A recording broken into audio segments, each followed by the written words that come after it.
Buenos días, mi nombre es Yandri Corrales, soy investigadora del Laboratorio Nacional de Nanotecnología. Muchas gracias por darme este espacio en esta noche iberoamericana 2024. En el Laboratorio Nacional de Nanotecnología hacemos investigación para ayudar al país en el área de desarrollo de nuevos materiales. En este caso voy a hablarles cómo usamos la bioinspiración para crear películas con propiedades antimicrobianas. Hoy en día no se quieren usar más antibióticos o químicos, se quieren usar otras estrategias que nos puedan ayudar a no hacerse resistente a las bacterias y que tal vez no sea directamente por el consumo de un antibiótico, sino por la prevención de esa formación de las bacterias o acumulación que podemos combatir la resistencia antimicrobiana. Hoy en día, por ejemplo, se botan muchas gabachas en las industrias biomédicas y se podrían tal vez hacer recubrimientos que me ayuden a evitar que se me adhiera polvo, que se me adhiera suciedad, se me adhieran bacterias y que las haga más resistentes, por ejemplo, a un tratamiento como la desinfección, ¿verdad? Para que se reutilicen. Primero que todo, quiero explicarles dos conceptos. Cuando es algo es hidrofóbico y hidrofílico. Por ejemplo, algo es hidrofóbico cuando yo pongo una gota de agua y el agua no se me expande en la superficie, no le gusta, prefiere estar el agua ella junta, las moléculas de agua interactuar que expandirse en la superficie, la repele. Entonces, el ángulo de contacto entre la superficie y la gota es mayor a 90 grados. Superhidrofóbica es cuando es mayor a 150. Hidrofílico es lo opuesto. Al agua le gusta mucho la superficie y se expande. Pero no solo por afinidad química, sino también por la estructura de la superficie, puedo lograr que se repele el agua. Por ejemplo, en este caso, si tengo microestructuras, eh, la área superficial de contacto con este líquido es muy baja, y el líquido prefiere estar en contacto, las moléculas entre ellas mismas, y aquí se me genera una capa de aire, como unas bolsitas de aire que no me dejan que el líquido pase donde se me acumula. Y esto también lo generan las nanoestructuras. Hay muchas especies que nos pueden servir de como inspiración. Hay desde las alas de mariposa, algunas las plantas, eh, la piel de varios insectos, reptiles. Y también aquí vemos otro de los mecanismos por los cuales algo puede ser antimicrobiano por una disrupción, por ejemplo, de esa membrana de la bacteria. Por ejemplo, es como si yo me sentara a una cama de aguja.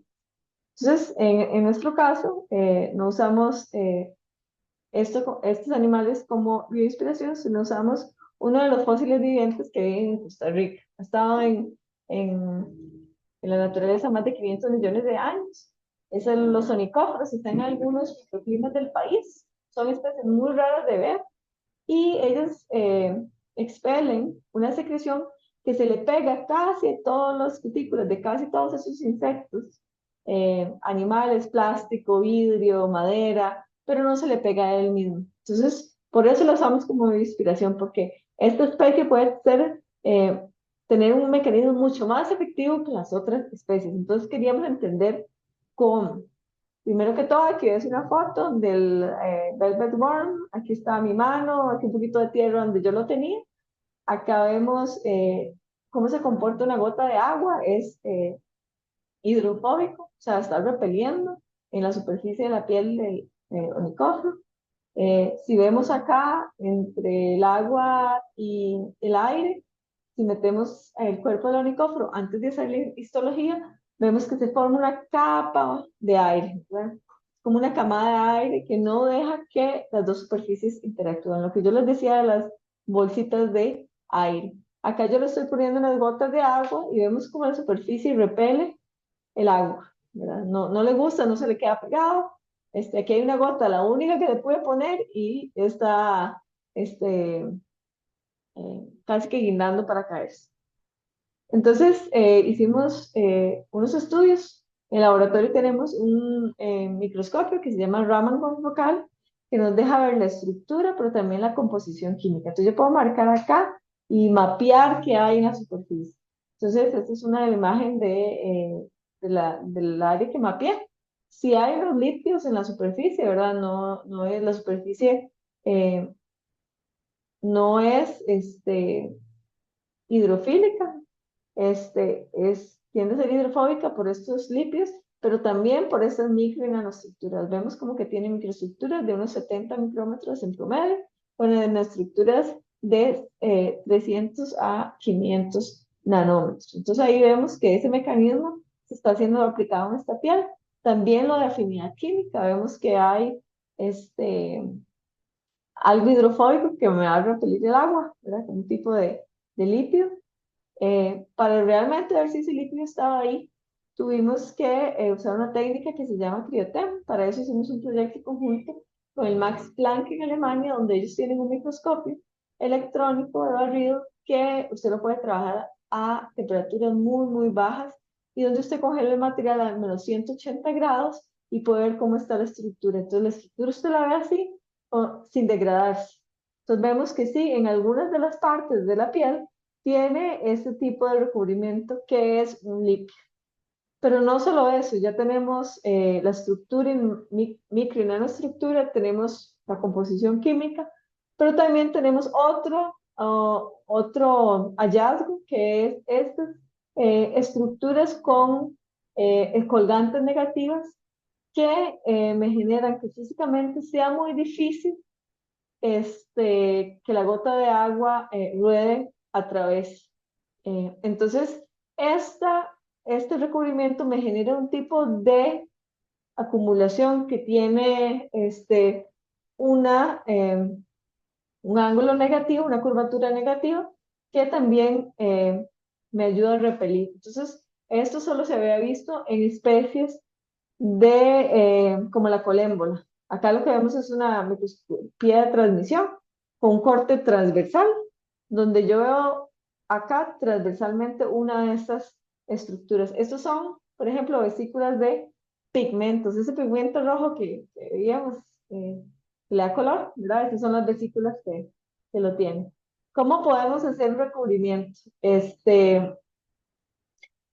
En otros proyectos, nos dimos cuenta que en la cáscara de la piña hay unas microestructuras también que le ayudan para la resistencia química y también para las propiedades antimicrobianas, que son unas rosetas de piña. Entonces, nosotros extraíamos la nanocelulosa del producto vegetal y también vimos que estaban esas rosetas de sílica biogénica.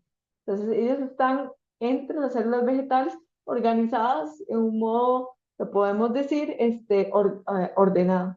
Las purificamos y las obtenemos. Si ustedes ven, tienen un perfil similar al que puede tener el perfil de la piel del onicóforo y las usamos para hacer recubrimientos en polímeros. Entonces, con procesos sencillos que pueden ser industrialmente factibles, donde yo tengo una matriz de un polímero de una resina que no se me ha curado perfectamente y yo le distribuyo con una técnica que se llama spin coating, que por fuerza centrífuga me acomoda las partículas, por decirlo así, en la superficie de esa matriz antes de casi curarse, para que ya después que se cure las partículas se queden estables en esa superficie. Se hizo una tesis con unos estudiantes de la maestría de dispositivos médicos del TEC, donde ellos optimizaron las propiedades, depende cómo distribuíamos bien las o no las partículas, era más hidrofóbico, más hidrofílico, y vemos que finalmente logramos una superficie muy hidrofóbica que repelía el agua en una capa que es una monocapa, y que tiene esas propiedades antimicrobianas. También estudiamos cómo son esas nanoestructuras en esta receta sílica biogénica. También tiene nanoestructuras de aproximadamente 300 nanómetros. Esta es una microscopía de fuerza atómica donde yo puedo ver en 3 dimensiones y hasta a nivel atómico. En este caso lo vimos a un nivel un poco más micro nano, ¿verdad? Este, entonces acá vemos el X, el Y y el Z. Acá vemos un corte transversal de estas dos nanoestructuras.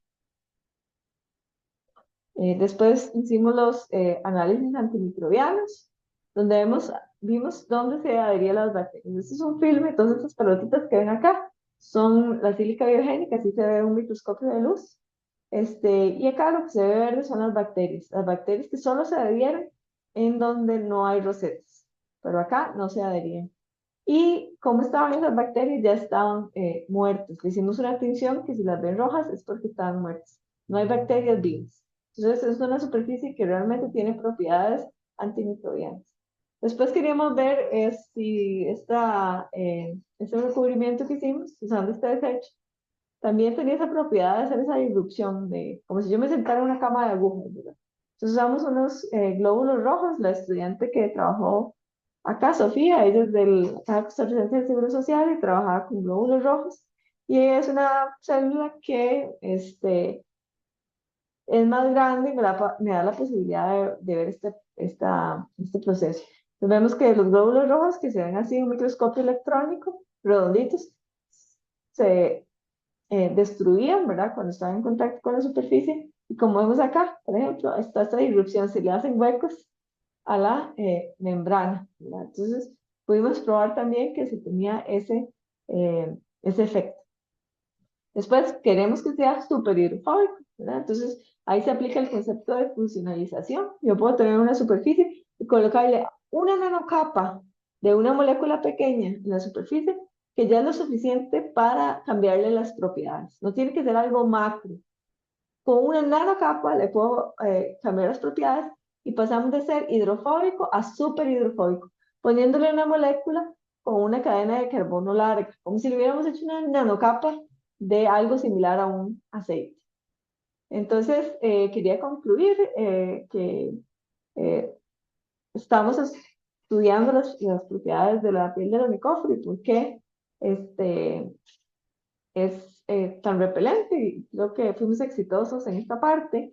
También uno tiene que buscar aplicaciones innovadoras para utilizar nuestros materiales y más los materiales nacionales. Este, También crear procesos simples, ¿verdad? Para que puedan ser replicados por empresas.